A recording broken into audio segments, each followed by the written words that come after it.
بالله من الشيطان الرجيم. بسم الله الرحمن الرحيم.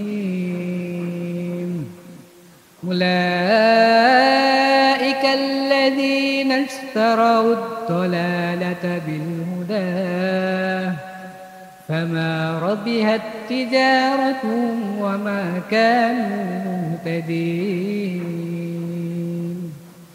مثلهم كمثل الذي استوقد نارا فلما أضاءت ما حوله ذهب الله بنورهم وتركهم في ظلمات لا يبصرون.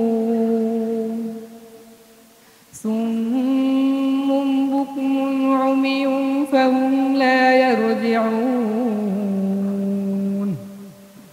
أو كصيب من السماء فيه ظلمات ورعد وبرق يجعلون أصابعهم في آذانهم من الصواعق حذر الموت والله محيط بالكافرين. صدق الله العظيم. মাশাআল্লাহ, আলহামদুলিল্লাহ, সুবহানাল্লাহ। অনেক সুন্দর তেলাওয়াত করলেন, কি মধুর কণ্ঠ। আসলে আমি যতই তাদের তেলাওয়াত শুনতেছিলাম আমার মনে হচ্ছিল যে এই ভাইটিকে একমাত্র আল্লাহ তাআলার অশেষ নিয়ামতের কারণে এটা সম্ভব। আসলে আপনাকে অসংখ্য ধন্যবাদ। এবং আপনার কেমন লাগতেছে এখানে এইভাবে বিদ্যা অর্জন করতে পেরে? হ্যাঁ, তবে আমি তখন গ্রামের মাদ্রাসাতে পড়তাম, একটা আয়াত বারবার করে জিজ্ঞেস করতে হতো একজনের কাছে যে আমাকে এটা বলে দাও, এটা বলে দাও। তো অনেকেই বিরক্ত ফিল করতো, কারণ হেফজখানার পড়া তো যে কোনো পড়া না, এটা হচ্ছে আসমানি কিতাব যেহেতু। তে সবারই যার যার পড়া থাকতো, আর টিচার একটা আয়াত কতবারই বা বলে দেবে, আর একটা মানুষের মেধা কতটা যে এক পৃষ্ঠা দু পৃষ্ঠা এভাবে মুখস্থ করে দেওয়া অনেক একটা ট্যাপিক্যাল ব্যাপার হয়ে যেত। আর ফেসবুকের মাধ্যমে হুজুরের মাদ্রাসাতে এসে বাট এটা শিখে এখন খুব সুন্দরভাবে এখন পড়তে পারি, মুখস্থ পড়তেও পারি, আবার দ্বিতীয়বার আবার লিখতেও সবাই পারে। লিখতেও পারেন? লিখতেও শিখছে আর কি। আল্লাহ তাআলার প্রতি কোনো অভিযোগ আছে কি আপনার? না, যদি এটা না থাকতো তাহলে তো থাকতো যে শুনে শুনে পড়ছি আল্লাহর কোরআন, আবার ইয়াদ থাকবে না। কিন্তু আমরা এখন তো ধরে ধরে স্পষ্ট করে পড়তে পারি, যেটা মানুষ দেখে দেখে পড়ছে আমরা ধরে ধরে পড়ছি। যেমন এই যে ফুটার মাধ্যমে আর কি, যেমন এক আলিফ, এক দুই, বা এই ছয়টা ফুটা দিয়ে মনে করেন সবকিছু নির্ধারণ করা আর কি। এটা ধরে ধরে স্পষ্ট করে করে আমরা পড়ি।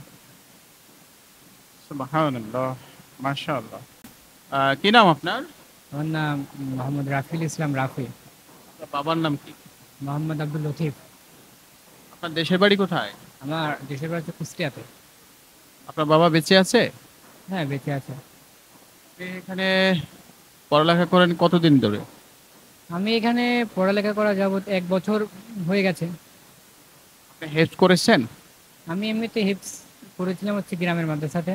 তো শুনে শুনে পড়তাম, স্টেপ বাই স্টেপ একটা করে অ্যাড বলতো আর আমি শুনতাম। তো দেখুন, শোনার মাধ্যমে কিন্তু যতই ব্রেন মেধাওয়ালা ছাত্র হোক, কিন্তু শোনাটা ওইটা সাময়িকভাবে থাকে, কিন্তু সব সময় থাকে না।